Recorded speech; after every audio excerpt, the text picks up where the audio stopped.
Et bonjour à tous, je vous retrouve pour les vidéos du mois de septembre 2023. Donc on a fait 3 signes pour le moment. On est un petit peu pas en avance, mais bon, il n'y a rien qui va mal non plus. On fait les énergies quand on les ressent.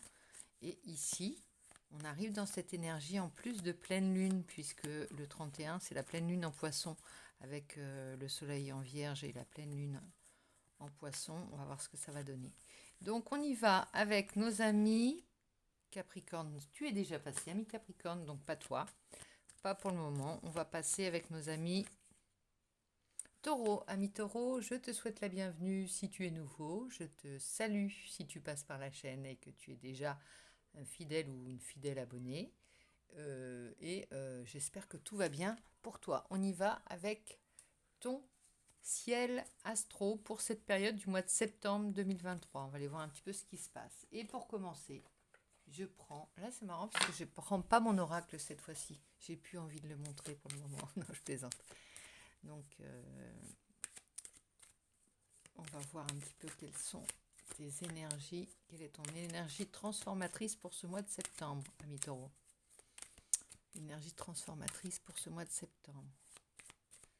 Quelle est l'énergie?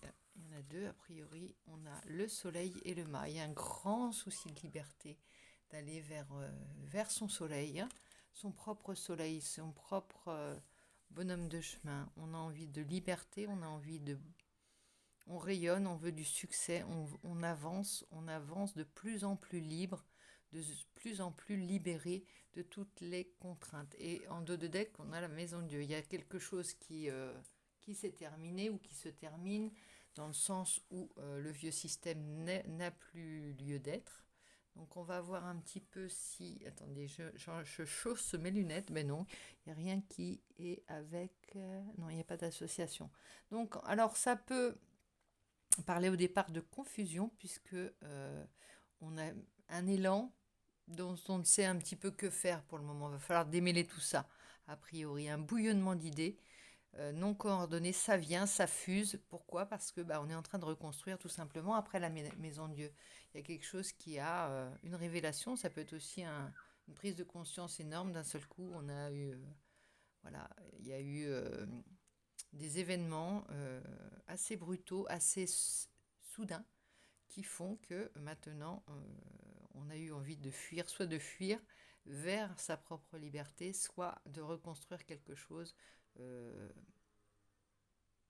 totalement différent, avec l'idée de se réaliser, l'idée d'aller vers son succès, son rayonnement, son prestige, aussi vers son contentement, vers plus de contentement, plus de satisfaction pour soi et pour les siens. Euh, on va vers le bonheur, hein. On précise l'image qu'on a de son bonheur. On a aussi de l'amour avec cette carte et ces deux petits jumeaux qui sont représentés sur la carte du soleil.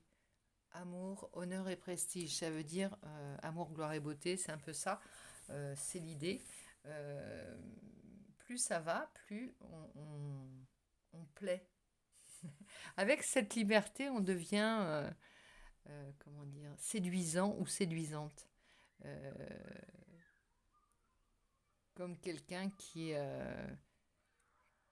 ouais, comme, je sais pas comment t'expliquer ça en fait. Euh, Quelqu'un qui n'en a que faire des autres, pas que faire des autres, mais du regard des autres. Il est beau, il marche vers lui, il marche vers sa liberté. Il y a quelque chose de très indépendant et de très... oui, il y a du charme là-dedans. Il y a beaucoup de charme et beaucoup de prestige. On a envie de t'imiter. Tu donnes le ton et tu donnes des idées aux autres aussi également. Alors, maintenant, on va prendre les tarots et on va prendre le tarot des histoires de sorcières pour voir un petit peu les étapes de ton mois de septembre, ami Taureau 2023. Pour commencer, on a l'as de Pentacle. Bon, on a certainement une période, et je pense que ton jeu dernièrement parlait de ça, parlait de richesse et d'abondance. As de denier, on tient son denier en main, et donc ça nous permet de pouvoir être plus libre. On ne se sent pas aliéné par la dépendance à l'argent, la dépendance le souci de survivre, tu vois. On est dans une abondance qui permet maintenant de se faire plaisir et de choisir ses batailles, choisir ses lieux de vie, choisir ce que l'on a envie de faire, les gens que l'on a envie de côtoyer et pourquoi on veut se battre. Il y a vraiment une idée de... On a le choix maintenant. Tu vois, avant c'était alimentaire, par exemple, si ça te parle de professionnel ou d'activité, de ton gagne-pain, on va dire, c'était plus alimentaire et donc tu n'avais pas trop le choix de faire, fallait que tu fasses quoi, fallait que Mais là, tu commences à pouvoir choisir tes activités et avoir un peu plus de marge de manœuvre. Et ça te permet aussi d'envoyer pas mal de choses balader, hein, des choses qui n'ont plus lieu d'être. Alors, on sort d'une période ermite aussi. Tu as peut-être,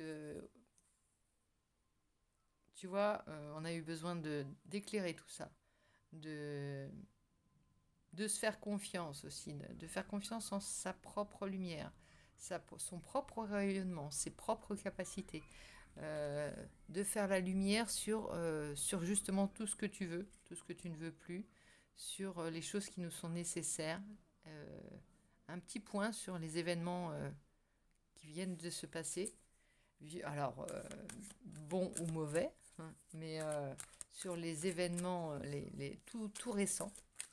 Et qu'est-ce qu'il nous enseigne? On a vraiment une grande confiance, une grande conscience que on sait réagir à bon escient, de la bonne manière, sans s'emporter. Il y a vraiment une sagesse acquise. Et le mât, il désire maintenant prendre des risques pour lui, plutôt que d'essuyer toutes les déconvenues pour les autres ou de réparer pour les autres. Maintenant, il a envie de prendre des risques pour lui. Il y a vraiment une grande liberté dans ton jeu, ami Taureau, pour ce mois de septembre. Alors, deuxième étape, qu'est-ce qu'il faut? Comment faut-il agir? Reine d'épée, prendre des décisions. Prendre des décisions en sachant que tu es armé, prête à te défendre, mais n'attaque pas, j'ai envie de te dire. Voilà, il va falloir être vigilant, mais néanmoins ne pas être trop sur la défensive, hein. Comment dire? Il faut y croire avec toute l'enthousiasme du fou, du mât, du joker, hein, on peut dire, c'est le joker. Il est heureux. Chez la dame d'épée, c'est une personne qui a essuyé des batailles, mais qui n'en est pas moins amère. Retrouver un petit peu ce grain de folie, hein, que la reine d'épée a perdu, c'est-à-dire sortir de... Ça, c'est le défi, parce que sortir de cet état de reine d'épée qui est toujours décisionnaire, qui est toujours prête à réagir, qui met tout de suite le doigt sur les choses qu'il va falloir prévoir, anticiper. Tu vois, ce côté détends-toi un petit peu maintenant. Il faut te détendre et savoir que tu es armé, mais lâcher prise, hein, sur j'ai besoin de tout contrôler, j'ai besoin de tout décider. Là maintenant, tu as besoin juste de prendre ton élan et de faire ton baluchon et d'y aller. Dans la direction que tu veux prendre après, ça va se faire. N'anticipe pas trop, tu vas perdre le goût à toujours être pas l'angoisse, mais être dans l'anticipation, tu vas perdre le plaisir et l'ivresse de l'inconnu.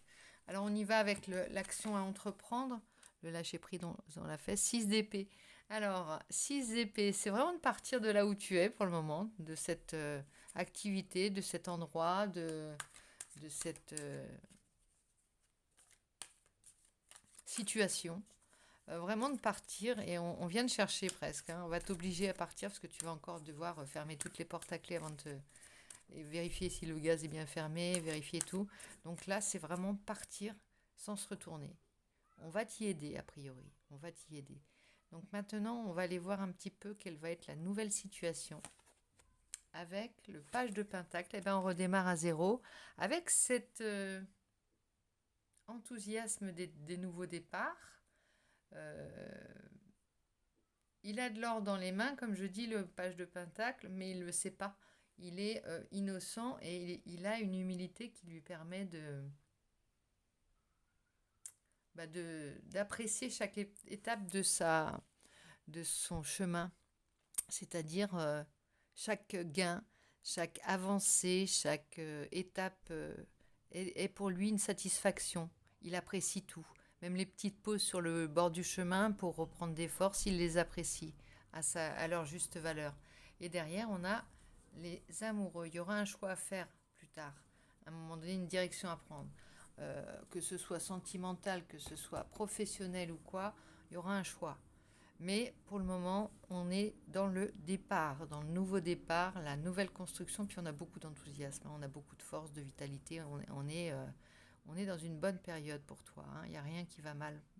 Il y a des épées, il y a de la clairvoyance, il y a de la... non pas vraiment de la clairvoyance, mais de la lucidité et une réactivité très très très moderne, très juvénile, très jeune, très oui, tu vois, c'est pas pépère, hein, dans ton jeu, on n'est pas du tout là-dedans. On est toujours au maximum de ses capacités, de son potentiel, voilà. Et là, c'est vraiment ce que ça nous dit. Tu as refait le plein d'énergie, on dirait, hein, avec ça. Alors, on va aller voir d'un point de vue... ah oui, quel va être le personnage du grand cirque, du cirque divin qui va t'aider pour cette période? Dans quelle peau tu vas devoir te mettre, à part en plus de celle du joker ou du mât? Alors, on y va. Le joker est sauvage, tu vois, regarde. Aussitôt dit, aussitôt fait. Ça insiste sur le joker qui est sauvage et le fou sacré. C'est un beau mélange du mât. Regarde, incroyable. J'adore quand les guidances, elles te parlent comme ça. Elles nous parlent comme ça, parce qu'elles me parlent aussi à moi. Je dis un truc. Par rapport au fou, on a et le joker et le fou sacré. Donc vraiment, ici, les deux messages, il faut que tu les... En plus, ils se suivent, enfin, ils se suivent. C'est la 29 et la 28. Vraiment, il faut que tu les boives, hein, chaque parole, parce elles doivent te parler. Si ça ne te parle pas, c'est que cette guidance n'est pas pour toi. Mais là, je pense que si tu me suis, ça va causer pour toi, ça va résonner dans ta petite tête, non pas dans ta petite tête, dans ton imagination. Elle te dit, imaginez une vie sans se préoccuper de l'opinion des autres, une vie où vous vous sentirez assez courageux, assez libre, assez confiant pour faire l'idiot, pour faire un choix même s'il semble illogique, là ça reparle de la carte des amoureux, insensé, audacieux ou complètement ridicule. Moi je te lis la 28 avant la 29, c'est pas grave. Rejetez les opinions raisonnables et les visages impassibles. Le fou sacré vous invite à vivre sans crainte, à prendre des risques et à vous écarter des limites de ce qui semble logique et raisonnable dans la vie. Un petit coup de café et je te lis la 29. Donc celle-ci, normalement, venait après, hein. Là, c'est un petit grain de folie. On insiste, on te demande d'avoir. Le joker est sauvage. Alors, l'univers a le sens de l'humour, mais jamais à ton détriment. Il rit avec toi et non pas de toi. Tu le constateras par toi-même lorsque le joker tissera sa magie dans ta vie et t'apportera la grâce au-delà de tout raisonnement. L'ingrédient nécessaire pour te permettre de gagner avec les cartes que la vie t'a attribuées. Il n'y a rien d'impossible lorsque le joker apparaît. Ces manières sauvages peuvent transformer une série de défaites en une longue histoire d'amour avec la dame chance. Donc là, il y a, pour danser pour valser avec la dame chance, il te faut avoir ce grain de folie, tu vois. C'est l'extérieur, la chance, les aléas extérieurs, la roue qui tourne, ta fortune, ta bonne fortune, avec ce que tu as acquis. Comment tu jongles avec c'est le cas de le dire, avec le joker et le fou, comment tu jongles avec tous ces éléments qui te sont donnés et ton expérience. Et là, on va voir comment tu jongles un petit peu, comment ça va se traduire d'un point de vue sentimental. J'ai envie de tirer un petit peu une carte du chakra du cœur, plusieurs cartes du chakra du cœur. On va aller voir un petit peu d'un point de vue sentimental, qu'est-ce que ça nous dit. Parce que quand on s'élance comme ça, vers l'inconnu, vers des choses nouvelles, tu as peut-être pris conscience que ce n'était pas ton âme sœur. Une personne n'était pas ton âme sœur. Alors ça ne veut pas forcément parler d'amour, mais tu as été déçu certainement par une relation. Tu as pensé peut-être que c'était une relation d'âme, une relation très forte. Et finalement, on te dit non, ce n'est pas elle. une relation d'âme, elle triche pas. De toute façon, tu peux pas te tromper. Tu sais très bien de qui on parle, certainement. Alors, on te dit de t'adapter à son rythme émotionnel. Si tu es en couple. Ah, tu vas peut-être penser que ce n'était pas ton âme sœur pour certains, parce que tu ne suis pas le même rythme qu'il ou qu'elle, tu vois. Par exemple, tu te dis, ce n'est pas mon âme sœur ou ce n'est pas une relation d'âme pour moi. Cette personne n'est pas celle que je pense, simplement. On n'a pas de l'impact que moi je lui donne parce que toi tu es prêt et la personne n'est pas prête. Ça peut être ça aussi. Ou alors ça peut vouloir te dire que tu t'es trompé sur une personne simplement. Mais ça ne veut pas dire que c'est, tu vois, pour tout le monde la même signification. On va préciser justement pour avoir une confirmation du message. Ah bah, âme sœur et flamme jumelle. Ce n'est pas ton âme sœur et là ça nous dit âme sœur. Ah, alors ici on avait avril et là on a 3 mois. Avril. Alors peut-être que c'est le fait de ne...